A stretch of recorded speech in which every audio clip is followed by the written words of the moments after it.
One Piece-ийн түүхэнд Тэнгэрийн луу гихч дээд язгууртнууд хамгийн даван эрхт хүмүүс лээ. Учир нь тэдний гарал үүсэл хаадаас гаралтай, мөн тэдний үйлдэл болоод хүслийг нь хэн ч эсэргүүцэж чаддаггүй. Засгийн газар ч хүртэл. Үүнийг Сабодын арал болоод хүн загаснуудын арал дээр маш тод томруунаар харж болох лээ.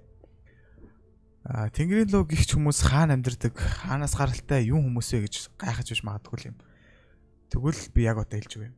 Тэнгэрийн луу гэдэг хүмүүс мартагдсан 100 буюу Void Century гэх нэгэн 100-ны үл мэдэгдэх үйл явдлаас гарч ирсэн хүмүүс бөгөөд тэднийг бүгд л хааны гаралтай хүмүүс эднэртэй ямар ч хэрэг эднэртэй ер нь сөргөөцөлтөд хэрэггүй тэдэнд зам тавьж өгөөд сөхрөөд явж байхад болно гэсэн нэг бодол толгоонд суусан байдаг ч тэд яг үндэ хэн гэдгийг бид нар одоо хүртэл мэдэхгүй байгаа ч миний бодлоор л болон миний таамаглалаар тэд нар зүгээр л нэг засгийн газраас гаргаж ирсэн нэг ямар ч хэрэггүй гэр бүл зүгээр л дэлхийг буюу One Piece ертөнцийн дэх бүх хүмүүсийг толгойг зүгээр л жоохон өөр тийшээ угаах аргаар гаргаж ирсэн хүмүүсийн болов гэж бодож байгаа. За тэгэхээр энэхүү Тэнгэрийн луунууд хаана амьдардаг вэ гэвэл Red Line-ы дээр болох Марижо гэх гигэн аралд буюу маш үзэсгэлэнтэй дээд язгууртнууд амьдрах тэрхүү аралд амьдардаг ба магадгүй миний бодлоор тэрхүү Марижо гэх арлыг миний таамгаар болоод маш олон бичлэгнүүдийн үндслэлээр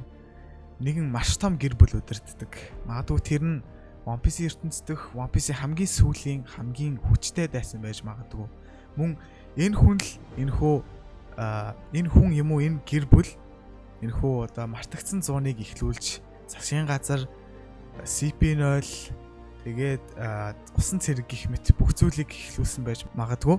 Мөн тэгээд энэ хүн бүгдийг удирддаг тэнгисийн цэрэг, засгийн газар, түүний туслах CP0 тагнуулууд, тэгээд гүүрүүчүүд, тэгээд засгийн газар эдгээрийг удирддаг миний бодлоор.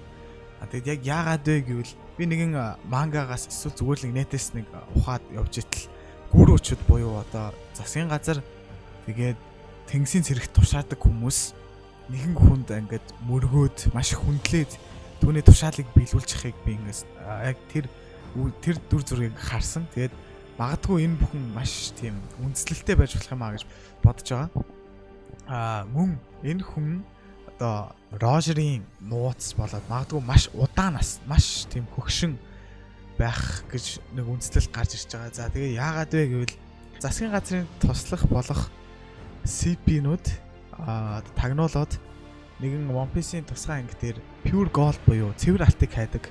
Тэгээд энэ яагаад цэвэр алтыг хайгаад байгаа юм бэ гэтэл цэвэр алт нь өөрөө маш их эрч хүчийг өгдөг. Мөн дээрэс нь мөнх насыг өөх боломжтой гэж гардаг. Тэгээд яагаад ингэж хайсны үр дүн нь болохоор тэрхүү маш их эрч хүч болоод мөнх амьдралыг нэгэн хүнд өгөхийн тулд тэгэхээр тэр хүн нь магадгүй Марижод амьдардаг маш том гэр бүл одоо Марижогийн хаан гэж хэлж болно. Магадгүй энэ талаар хинч дурдах ёсгүй байдаг. Тэгээд тэрхүү гэр бүл эсвэл нэг хүн маш удаан настай. Учир нь тэр харанхуй мартагдсан 100-ыг ихлүүлсэн бүх зүйлийг удирддаг. Тэгээд янз бүрийн бүр ингээд бүх One Piece-ийг удирддаг байж болох тийм маш том нууц байгаа. Мөн дээрэс нь тэрхүү хүн CP0 засгийн газруудтай яаж холбогдоод байгаа вэ гэвэл миний бодлоор энэ хүүхэд томруулах туршилт нь тэр хүнтэй холбоотой. Яг яагаад гэдгийг би сайн мэдэхгүй ч гэсэн миний бодлоор Caramel Age нь засгийн газрын тагнуулуудтай хамтарч хүүхдэд 8 хийдэг. 8 хийдэг болох нь тодорхой болсон. Тэгээд яагаад 8 хийдэг вэ гэвэл энэ хүүхдүүд эцэг ихгүй эцэг нь хаяа явцсан хинч ингэж одоо араас нь нэхэл болохгүй хүүхдүүд болохоор эднэр дээр туршилт явуулдаг.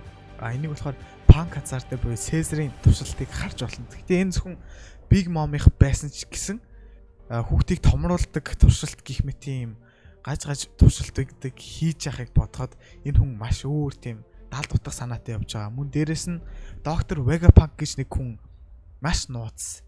Frankie-тэй нэлээд холбоотой тэр хүн бид нарыг ингэж тэр хүний талаар бид юу ч мэдэхгүй одоо хүртэл юу ч мэдэхгүй байгаа. Мөн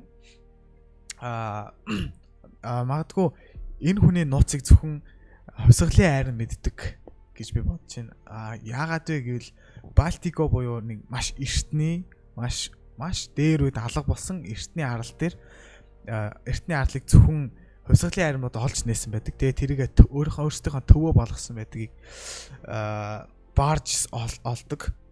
За тэгээд энэхүү Балтико гэх арлыг яагаад юм эрт алга болсны талаар магадгүй хувьсгалын арим судлаад олж мэдээд тэгээд тэрхүү арал дээр нь магадгүй янз бүрийн мэдээлэл байсан баг. Тэгээд тэрийг дараагийн судалж үзээд ийм маш том хүн байдгийн байна гэдгийг ч хүртэл олж мэдсэн байж магадгүй. Тэгээд One Piece-ийн сүүл гарсан 926 дугаар манга дээр хувьсгалын армийнхан адмиралуудтай тулалдаад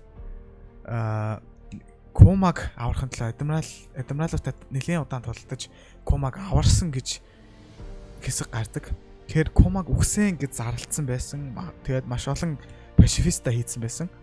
Тэгээд энэ бүхний нууц нь бас юу вэ гэдгийг тэгээд яаж Комаг үхээгүй байгааг тэд нэр олж мэдсэн. Тэд нар магадгүй Vegapunk энэхүү Marijod харлын хаан эсвэл өдөртөгчийн талаар бүх зүйлийг мэддэг байж магадгүй. Мартагдсан зуунаас гарч эхэлсэн Тэнгэрийн луунууд гэх энэ хүмүүс тухайн үедээ маш цэцэн ухаалаг эрч хүчтэй хүмүүсийн дээдийн дээд гэх тэрхүү цол хэрэгмд хүмүүс байсан байж магадгүй. Яагаад вэ гэвэл тэрхүү хүмүүс хоорондоо өрсөлдөөд ухаанаараа ч юм уу ямар нэгэн хүч чадлаараа өрсөлдөөд энэхүү хааны удам гих цолыг хүртэж Тэнгэрийн луу гих цол хэрэгмийг авсан. Улмаар 100 жил өнгөрөх тусам маш их мөнгө, маш их эрх мэдэл тэдэнд байгаа учраас улам тэнэг болсоор одоогийн үеийн Тэнгэрийн луунууд улам тэнэг ямар ч бодолгүй бүгд л яг хүүхэд шиг болцсон. Тэгээ энэний жишээ нь болохоор одоогийн Тэнгэрийн луунууд дээр харагддаг. Маш тэнэг үйлдэл хийдэг, сөгд би энэ агаараар амьсгалахгүй ч юм уу. Иймэрхүү хүний ингэж зүгээр энгийн зүйлнээс сэжиглэх юм ёс бус үйлдэл хүртэл гаргадаг учраас магадгүй тэд нэр цаашдаа улам тэнэг болох байх. За тэгэхээр миний бичлэгийг хүрээд өндөрлөө маш богино хэмжээний жижигхэн болоод миний таамаглал болоод маш олон мэдээллийг ингэж нэгтгэж өөрийнхөө санал бодлоор өөрөөрөө ингэж ярьж та нарт хүргэлээ. За тэгээд бичлэгийг маань үзсэн та бүхэнд маш их баярлалаа.